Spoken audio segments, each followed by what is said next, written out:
Olá e boas-vindas a mais uma análise detalhada, onde a gente pega informações complexas e transforma em clareza absoluta. Sabe quando a palavra jejum surge numa roda de conversa? É super comum que a mente das pessoas viajem direto para uma ideia de um sacrifício puramente religioso, né? Aquela coisa de privação dolorosa, ou até mesmo algo que parece ir totalmente contra o nosso instinto natural de sobrevivência. Mas e se a gente virasse essa perspectiva de cabeça para baixo? E se ficar sem comer for, na verdade, uma ferramenta brilhante com um propósito duplo? De um lado, um instrumento poderosíssimo de entrega espiritual. Do outro, um mecanismo de otimização física incrivelmente sofisticado. Na nossa análise de hoje, vamos mergulhar numa obra fascinante, baseada nos escritos do pastor Luciano Subirá, que faz exatamente isso. Une a sabedoria milenar das escrituras com a ciência médica de ponta. A gente vai entender certinho como a teologia e a biologia dão as mãos de um jeito perfeito nessa prática que é tão antiga, mas ao mesmo tempo tão atual. Para a nossa jornada fazer sentido e seguir um fluxo legal, estruturamos esse material em 5 passos fundamentais. Primeiro, o propósito espiritual. Segundo, a fisiologia do jejum. Terceiro, os benefícios comprovados à saúde. Quarto, restrições e cuidados médicos, que é super importante. E, por fim, o quinto passo, como praticar o jejum no dia a dia. Vamos lá? Passo número 1. O propósito espiritual. A fundação bíblica do jejum. Antes da gente começar a falar de células, de hormônios e de metabolismo, o porquê de tudo isso importa demais. O jejum bíblico é, acima de tudo, uma escolha intencional com propósitos espirituais elevados. É posicionar o coração de forma intencional diante do divino. Essa citação da nossa fonte de hoje bate exatamente nessa tecla e deixa as coisas muito claras. O jejum definitivamente não é uma moeda de troca. E a gente não está falando de uma ferramenta de barganha, sabe? Não um sacrifício punitivo desenhado para comprar um favor de Deus ou forçar alguma resposta espiritual. É exatamente o oposto disso. É uma ferramenta de rendição profunda. O grande objetivo é o foco espiritual. É como se a gente abaixasse o volume dos apetites físicos para conseguir aumentar a sensibilidade à direção divina. E como o texto aponta de um jeito brilhante, todos esses benefícios físicos incríveis que a gente vai ver daqui a pouco não são o alvo principal da prática bíblica. Eles são, na real, um maravilhoso efeito colateral planejado por um criador inteligente que acaba beneficiando no longo prazo quem adota isso como estilo de vida. E para a gente fundamentar ainda mais essa ideia, vale a pena olhar para a palavra que é usada lá nos manuscritos gregos originais do Novo Testamento, nesteia. Essa palavra é a junção do prefixo ne, que é uma negação clara, com a palavra estio, que significa literalmente comer. Então, a união dos dois termos significa, sem margem para dúvidas, não comer. Isso ancora a nossa compreensão no fato de que a disciplina envolve mesmo uma privação literal e intencional de comida física. Não é só uma licença poética ou uma metáfora sobre deixar de lado maus hábitos ou pensamentos ruins. Trata-se de uma interrupção fisiológica de verdade. E quando a gente observa as expectativas bíblicas sobre o assunto, a fonte traz um detalhe muito revelador lá do Novo Testamento. Jesus instruiu os discípulos dizendo quando jejuassem e não se o fizessem. Percebe a diferença? Isso mostra que existia uma expectativa cultural e espiritual inquestionável de que essa prática ia fazer parte contínua do estilo de vida cristão autêntico. E isso foi muito além das raízes judaicas lá do começo. Um ótimo exemplo é a igreja primitiva na cidade de Antioquia, que era uma comunidade formada na sua grande maioria por pessoas não judias. Eles estavam lá orando e jejuando vigorosamente antes de enviar Paulo e Barnabé para as missões. O ponto aqui é muito claro.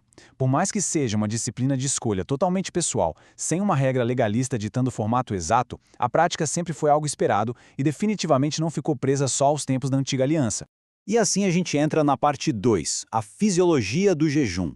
O que acontece de fato quando paramos de comer? Mudando agora a nossa lente para uma visão puramente médica e biológica, a ciência moderna entra em cena para desmistificar aquele medo super genuíno de morrer de fome só por pular uma outra refeição. Na verdade, parar de comer aciona engrenagens simplesmente fantásticas de cura e reparo no nosso corpo.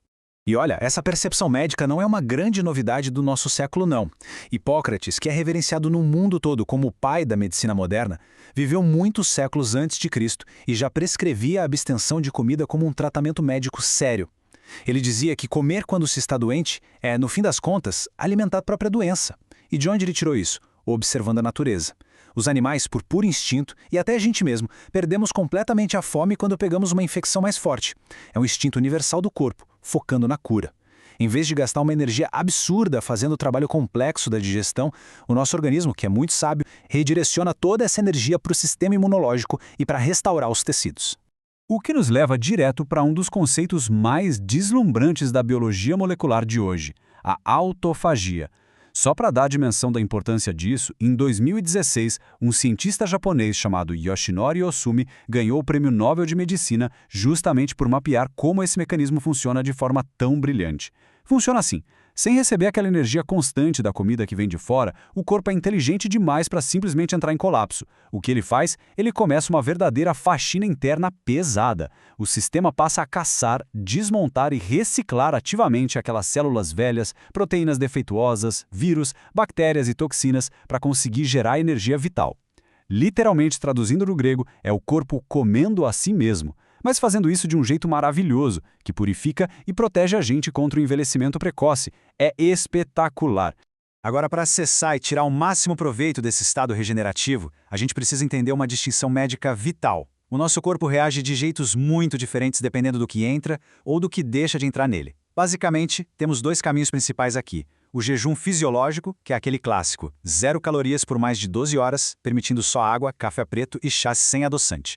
Mas aí entra o chamado jejum metabólico, que é um truque biológico muito interessante. O segredo do nosso metabolismo é manter os níveis de insulina lá embaixo, porque é a insulina alta que causa inflamação e tranca a porta da queima de gordura.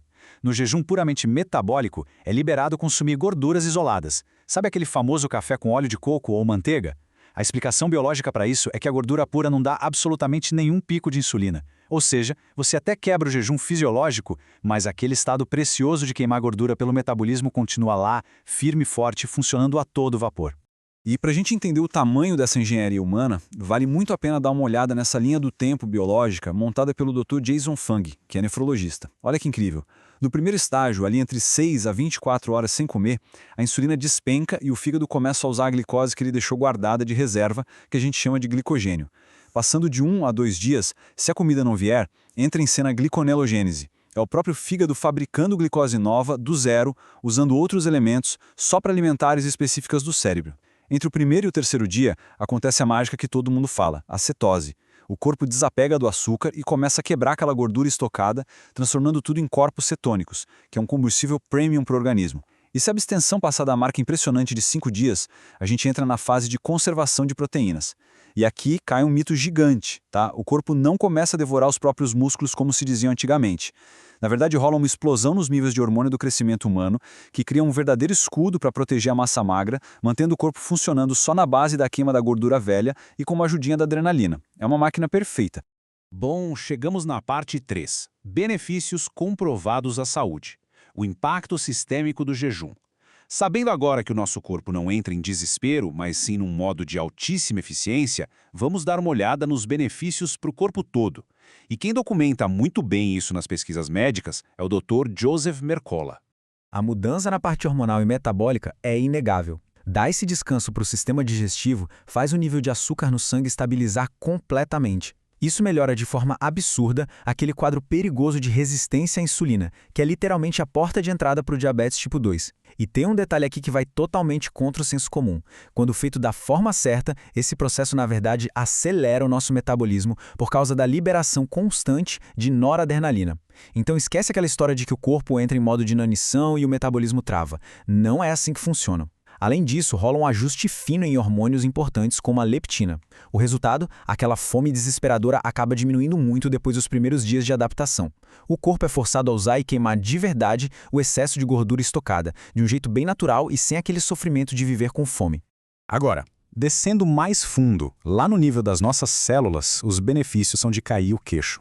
O simples fato de pausar a alimentação dá um descanso raro e extremamente necessário para nosso trato intestinal e para o sistema imunológico, que trabalha muito junto com o intestino. Toda aquela energia gigante que antes era gasta fazendo a gestão de várias refeições o dia todo, agora é redirecionada para consertar nossos órgãos vitais. Lembra daquela limpeza milagrosa da autofagia que a gente falou? Pois é, além dela, o processo faz cair os níveis de um hormônio chamado IGF-1. E por que isso é bom? Porque o excesso crônico desse hormônio no sangue está muito ligado à multiplicação rápida de células cancerígenas. Para fechar esse pacote de prevenção, o metabolismo descansando inibe uma via do nosso corpo chamada mTOR. Inibir o mTOR é basicamente puxar o freio de mão do envelhecimento celular precoce, além de diminuir muito o dano diário nas nossas mitocôndrias. É uma proteção muito sólida contra doenças crônicas e condições neurodegenerativas. E já que tocamos no assunto de proteção neurológica, Olha só esse número sensacional: 75%. Durante a privação alimentar, a gordura do corpo é derretida e transformada em corpos cetônicos, certo? Pois bem, esses corpos cetônicos conseguem atravessar com uma facilidade enorme aquela barreira super fechada que protege o nosso cérebro. Eles são combustível tão espetacular que chegam a suprir até 75% de toda a energia que o cérebro gasta num dia inteiro. Como a gordura é uma energia limpa, constante, que não dá aqueles picos e quedas bruscas que o açúcar e o carboidrato dão, é exatamente isso que explica aquela clareza mental absurda, aquele foco afiado que tanta gente relata sentir quando passa por períodos mais longos sem comer. Mas calma lá, parte 4, restrições e cuidados médicos. Quem deve ter um cuidado absoluto? Chegando nesse ponto da nossa análise, é preciso fazer uma pausa com muita responsabilidade. Sim, a gente viu que é um processo biológico natural e muito antigo na nossa história evolutiva. Mas é inegável que se trata de uma intervenção com impacto forte e profundo no corpo. Então, respeitar as contraindicações médicas é algo inegociável.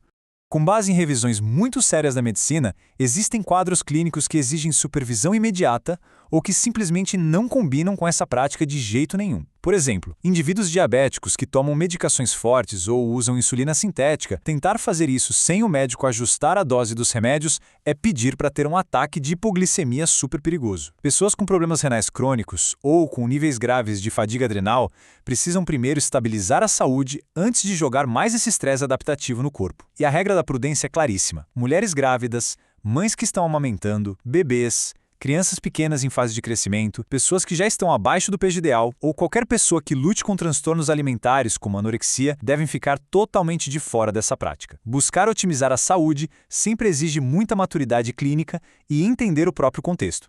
E independentemente de quem estiver praticando, mesmo que seja alguém super saudável e atlético, é vital escutar o que o corpo está dizendo. Sem o açúcar entrando toda hora, o organismo vai se comunicar. Se durante o processo aparecerem sintomas como tonturas muito fortes que não passam, tremedeira no corpo, uma confusão mental estranha, visão ficando turva, dificuldade até para falar direito ou um suor frio e excessivo do nada, sinal vermelho. O corpo está gritando que o açúcar no sangue caiu para um nível perigoso. A recomendação médica não abre exceção aqui. Percebeu esses sinais severos, quebra o jejum imediatamente e de um jeito suave. A segurança física tem que estar sempre acima de qualquer meta de desempenho que a gente tenha planejado. E assim a gente entra na nossa parte 5, como praticar o jejum, dando os primeiros passos com segurança e propósito. Com toda essa base teológica firmada, com a biologia desvendada e os cuidados médicos bem anotados, vem a grande questão: como colocar isso em prática no meio da nossa rotina moderna e super corrida? A primeira coisa que traz um baita alívio é ver a flexibilidade enorme que existe. Não tem um jeito só. Um formato sensacional para quem está começando é o jejum parcial. O maior exemplo histórico é o do profeta Daniel na Babilônia. Ele basicamente tirou as coisas mais prazerosas, como os doces, as carnes, o álcool, mas continuou consumindo água, sucos naturais, legumes e vegetais simples. Depois, a gente tem o formato normal, que é aquele clássico de Jesus no deserto. Ali é zero comida sólida ou bebida com caloria, consumindo estritamente água pura. E, lá no extremo, para os momentos de grande urgência nos relatos bíblicos, existe o formato total. Foi o que a rainha Esther e o apóstolo Paulo fizeram. Nenhuma comida e nenhuma gota d'água. Mas atenção, esse formato exige demais dos rins e do coração. A medicina de emergência alerta que isso nunca deve passar do limite de 3 a 4 dias por causa do risco imenso de uma desidratação celular grave. E da mesma forma que existem vários tipos, a adoração também não segue uma cartilha engessada nas Escrituras. A gente vê líderes gigantes como Josué e o rei Davi fazendo abstenções curtas, pulando refeições só durante um período específico de luto até o sol se pôr. Tem também a nação inteira de Israel parando por 24 horas exatas, uma vez por ano, lá no sagrado dia da expiação. Tem os 3 dias secos da Esther, os 21 dias parciais de muita determinação do Daniel e, claro, termina naqueles simbólicos e miraculosos 40 dias de Moisés e de Jesus. O que isso tudo prova de um jeito indiscutível, que qualquer esforço sincero, desde pular o almoço num dia corrido até fazer uma pausa de vários dias com a motivação correta, tem valor e tem precedente bíblico. E para transformar o que antigamente era um evento esporádico num hábito moderno, constante e sustentável, as evidências apontam todas para o nosso conhecido jejum intermitente. A lógica aqui é brilhante e super simples de aplicar. Consiste em definir uma janela de horas no dia onde a alimentação está liberada e uma janela maior onde só entra água e abstenção. Um exemplo clássico: a pessoa decide comer só entre o meio-dia e as 6 da tarde. O que acontece? As outras 18 horas do dia ficam inteiramente para o corpo descansar de digestão, tomar bastante água e focar naqueles processos pesados de reparo e faxina celular que a gente conversou, usando o período da noite ao nosso favor. Só que tem um detalhe de ouro. Para quem planeja fazer janelas muito longas ou passar dias sem comer, a biologia não perdoa. A preparação é fundamental. Não é só um bom conselho, é a regra para evitar aquelas dores de cabeça brutais e o mal-estar que faz muita gente desistir no primeiro dia. Os passos de preparação recomendam começar de 3 a 7 dias antes, fazendo um desmame. É ir tirando o excesso de café, cortando o açúcar e diminuindo carnes vermelhas muito pesadas. Nos dias seguintes, a ideia é aumentar as fibras, comendo mais frutas e vegetais para limpar bem o intestino daquelas sobras acumuladas. E hidratar muito, mas muito mesmo, bebendo entre 2 e 4 litros de água. Fazer umas caminhadas leves também ajuda bastante a botar o sangue para circular e já expulsando as toxinas de um jeito suave, antes mesmo de fechar a boca de vez.